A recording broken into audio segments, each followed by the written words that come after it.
तो चुनाव प्रचार में सभी के अलग अलग रंग देखने को मिल रहे हैं और इधर अब बात करते हैं संजय निरुपम की, जिन्होंने कांग्रेस छोड़ने के बाद अपना नया सियासी ठिकाना भी ढूंढ लिया है। देखिए 1 मिनट में पूरी रिपोर्ट।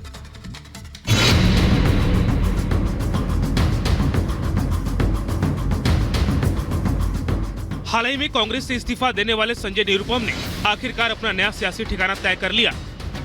संजय निरुपम सीएम एकनाथ शिंदे के नेतृत्व वाली शिवसेना में शामिल होंगे। शिवसेना में वापसी को संजय निरुपम ने अपनी घर वापसी करार दिया।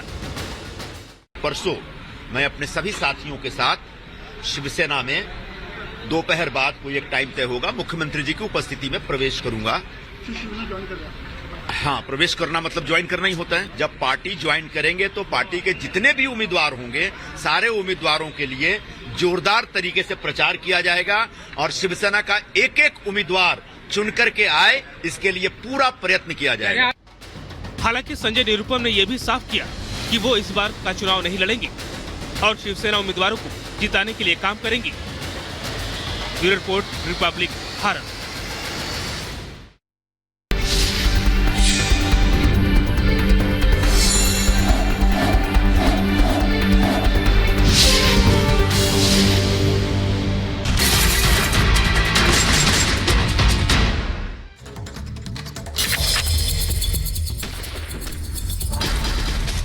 Udhampur Kathua anti terror operation का 5वां दिन। ऑपरेशन में भारतीय वायुसेना को किया गया शामिल। आतंकियों के छिपे होने के शक में सर्च ऑपरेशन जारी।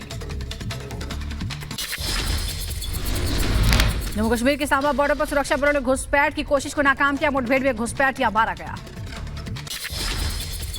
प्रधानमंत्री मोदी की इंडी गठबंधन को चुनौती। कहा, अगर कांग्रेस के शहजादे में हिम्मत है तो घोषणा करें कि धर्म के आधार पर आरक्षण का दुरुपयोग नहीं करेंगे और न आरक्षण देंगे। इंडी गठबंधन की मेरी ये चुनौती है कि घोषित करे कि वो गारंटी दे देश को, लिखित में दे, क्योंकि उन पे भरोसा नहीं कर सकते, कि वो धर्म के आधार पर आरक्षण नहीं देंगे। घोषित करें।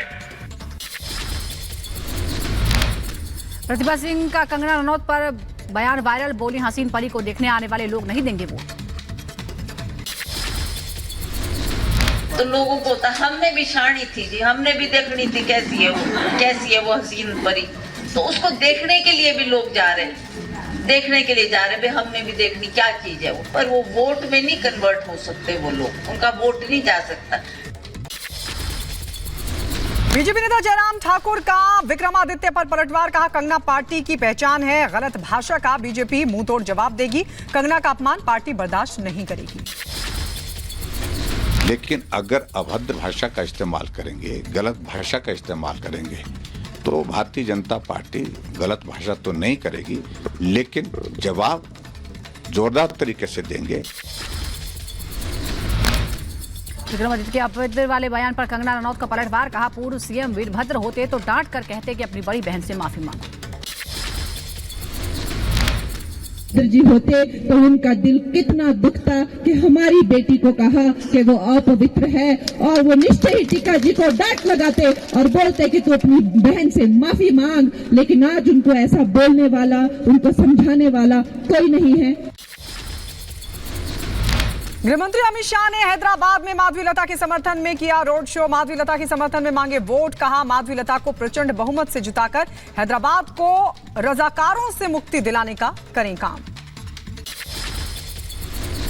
बहन माधवीलता को प्रचंड बहुमत से चुनकर भेजिए और हैदराबाद को साथ में रजाकारों से मुक्ति दिलाने का काम करिए।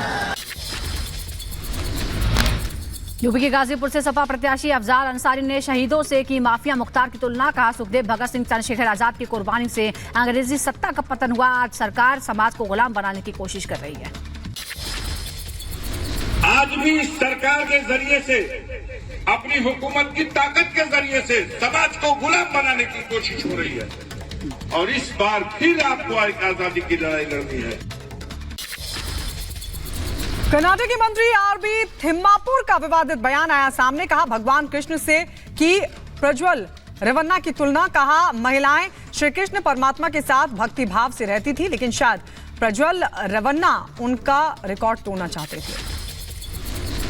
राजस्थान के पूर्व सीएम अशोक गहलोत का बीजेपी पर हमला, कहा 400 पार का नारा महज एक दिखावा है, उनका असली चेहरा सामने आ चुका है। टिकट को लेकर सस्पेंस के बीच सोनिया गांधी के क्षेत्र प्रतिनिधि रहे केएल शर्मा पहुंचे अमेठी।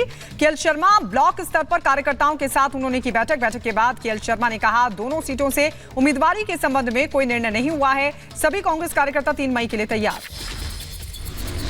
राहुल गांधी की तारीफ करते नजर आए पाकिस्तान के पूर्व मंत्री चौधरी फवाद। बीजेपी ने फवाद चौधरी के पोस्ट पर कांग्रेस को घेरा। बीजेपी के राष्ट्रीय प्रवक्ता शहजाद पूनावाला ने कहा, कांग्रेस का हाथ पाकिस्तान के साथ, कांग्रेस के नेता पाकिस्तान को अपना दुश्मन नहीं मानते। हैदराबाद से एआईएमआईएम के उम्मीदवार असदुद्दीन ओवैसी ने चुनावी सभा को संबोधित करते हुए मुसलमानों के आरक्षण का मुद्दा उठाया और बीजेपी पर जमकर साधा निशाना। कहा, मुसलमानों का आरक्षण मजहब की बुनियाद पर नहीं दिया गया, बीजेपी नफरत पैदा कर रही है।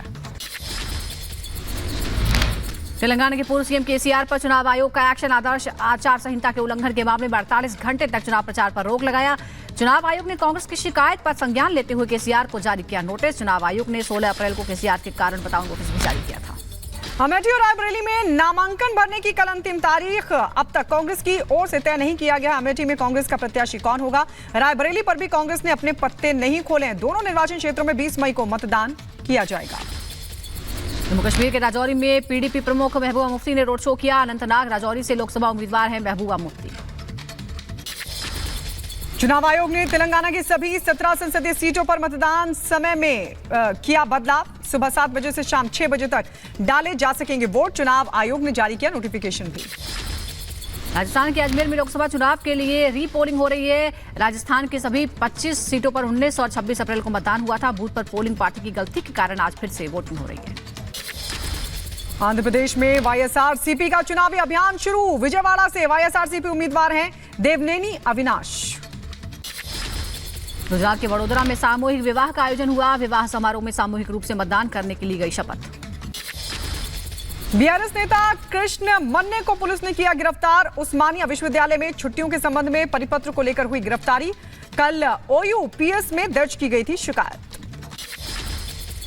दिल्ली स्कूल में बम की धमकी के मामले में सूत्रों से खबर। दिल्ली के संस्कृति स्कूल में धमकी के एक नहीं 2 मेल आए थे। दोनों मेल में ज्यादा टाइम डिफरेंस नहीं था।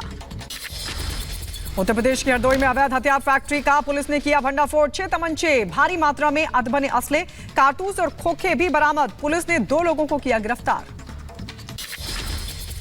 पाकिस्तान में फिर उठा जबरन धर्मांतरण का मुद्दा। हिंदू सांसद दानेश कुमार ने चंद लोगों की वजह से बदनाम हो रहा है पाकिस्तान। ने कहा, सिंध के डकैत हिंदू लड़कियों को जबरन कबूल करवा रहे हैं इस्लाम। प्रधानमंत्री मोदी का आज गुजरात दौरा। गुजरात में 4 जनसभाओं को संबोधित करेंगे पीएम मोदी। सुबह 11 बजे आनंद में, 1 बजे बड़वाना में, दोपहर 3:15 बजे जूनागढ़ में और शाम 5 बजे के करीब जामनगर में करेंगे जनसभा को संबोधित। आज यूपी के दौरे पर रहेंगे गृह मंत्री अमित शाह। बरेली, बदायूं, सीतापुर में जनसभा करेंगे। लखनऊ में 5वें चरण की सीटों की तैयारियों को लेकर संगठन की बैठक में हिस्सा लेंगे। उत्तर प्रदेश के सीएम योगी आदित्यनाथ आज एसएफआई परिवार के गढ़वाली मैनपुरी लोकसभा क्षेत्र में करेंगे रोड शो। बीजेपी